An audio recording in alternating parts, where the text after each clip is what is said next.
Hi, I am R. Venkatesh, Assistant Professor in Department of Electronics and Communication Engineering at Rohini College of Engineering and Technology, Anjigramam, Palkulam, Kanyakumari district.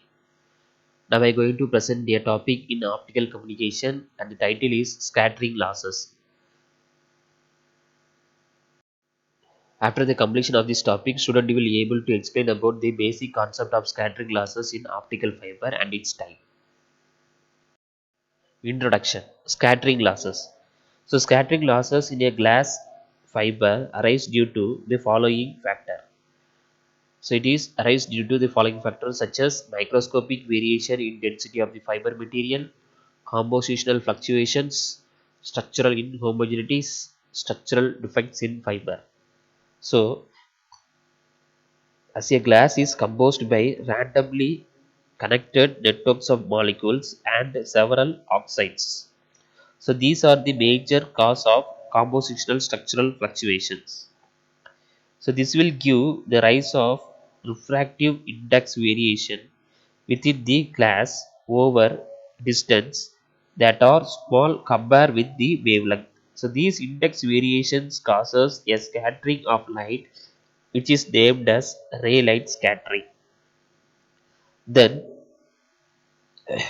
the types of scattering losses.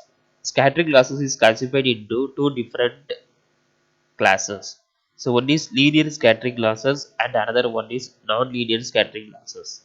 The linear scattering losses is further classified into two types, Rayleigh scattering and B scattering. Similarly, the non-linear scattering losses is classified into further two types. One is stimulated Beryllium scattering SBS and stimulated Raman scattering SRS. So now we are going to see the linear scattering losses. In linear scattering losses, some or all the optical power contained within one propagation mode to be transferred linearly, that is, proportionally to the mode power into the different mode. So these losses will occur in the leaky mode or in radiation mode. So in linear scattering mechanism causes the transfer of some or all the power from optical power contained within one propagation mode to be transferred linearly into the different mode. So it will not continue to propagate within the core of the fiber and it radiated out from the fiber, that is within the cladding. So scattering losses will be more in multimode fiber due to higher dominance concentrations and greater compositional fluctuations. A linear process, there is no change of frequency on scattering. So the linear scattering may be categorized into two major parts, that is Rayleigh scattering and Mean scattering.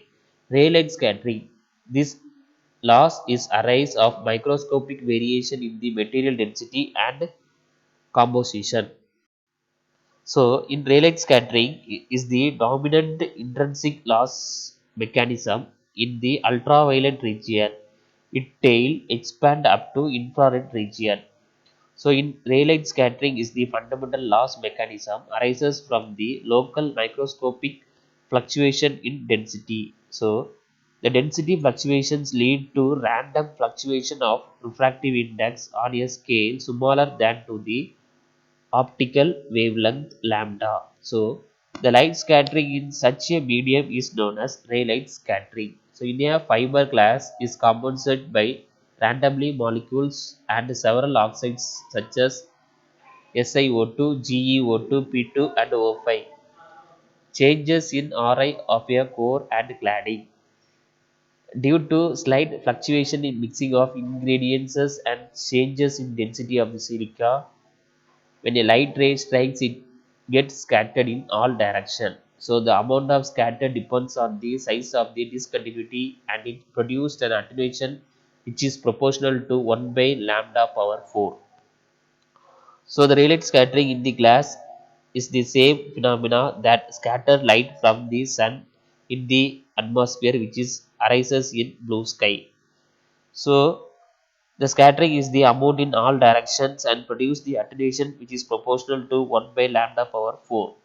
So alpha scattering is equal to 8 pi cube divided by 3 lambda power 4 into n power 8 p square beta c k into Tf, where n is the refractive index of silica, kb is the Boltzmann constant, beta t is the isothermal compressibility of the material of temperature, alpha scattering is the Rayleigh scattering coefficient, and Tf is the effective temperature. Next, we are going to see Mie scattering in linear scattering losses. Mie scattering. It is arise due to inhomogeneities of material, imperfection of the fiber structure, irregularities in the refractive index profile, irregularities in the core and cladding interfaces, diameter fluctuation changes, strains and bubbles which is present in the material. So, linear scattering may also occur in the inhomogeneities which are comparable in size to the guided wavelength. These result from the non-perfect cylindrical structure of the waveguide and may be caused by the fiber imperfections such as irregularities of the core cladding interfaces. The core cladding refractive index difference also along the fiber length, the diameter fluctuations, strains and bubbles. The scattering caused by such inhomogeneities in the forward direction is called as Mie scattering. Depending upon the fiber materials and the design and the manufacture, Mie scatterings can be significant in losses. So, the Mie scattering may be reduced by removing imperfections due to the glass manufacturing process during carefully controlled extractions and coating of the fibers, increasing the fiber guide by increasing the relative refractive index differences. Using the above factor, we can reduce Mie scattering to the significant level. Now we are going to see the nonlinear scattering losses.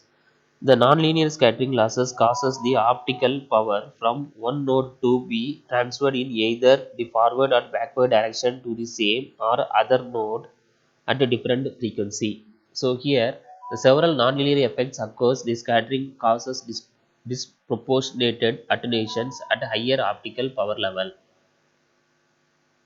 When the nonlinear scattering causes occur, the optical power from one node to be transferred in either forward or backward direction to the same or other node at different frequency level. It depends critically upon the optical power density within the fiber and hence only becomes significant above the threshold power level.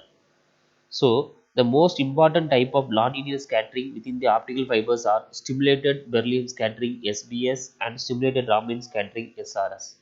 The intensity of the scattered light in both causes grows exponentially once the incident power exceeds the threshold value.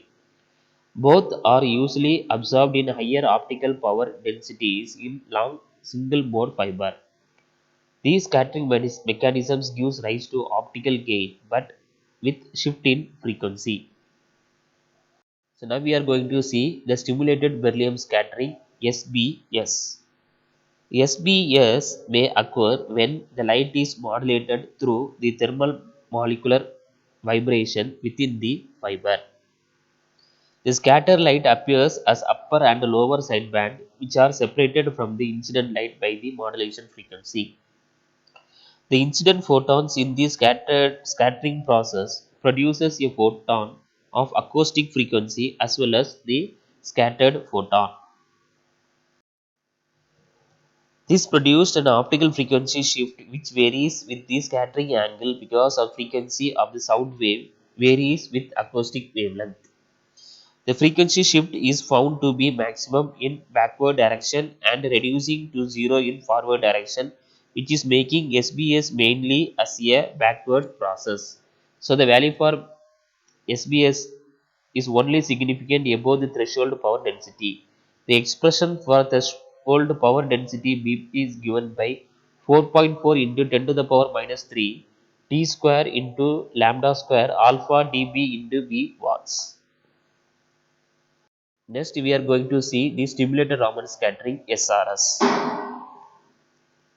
SRS is similar to SBS but expect a higher frequency optical photons rather than an acoustic photons which generated in the scattering process. SRS can occur in both forward and backward direction in optical fiber. The optical power threshold of SRS is higher than the beryllium threshold in a particular fiber. The optical power threshold PR of SRS is long.